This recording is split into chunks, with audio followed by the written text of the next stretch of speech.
Hey guys, welcome back to our channel. In this short tutorial video, I'm going to show you how you can upload files to your Dropbox account, for instance, from your PC or laptop or from any other device really quickly to store them there in your Dropbox account. So drop a like and now let us dive into this. So head over to dropbox.com, log into your account, be it in the web application of Dropbox or through the app installed on your device.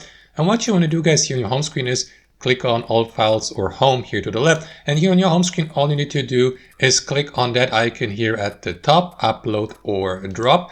Select whether you'd like to upload a file or a folder. So for the sake of this tutorial, I'm going to upload a file. You may also alternately import files from Google Drive, but we're going to talk about that in a separate tutorial.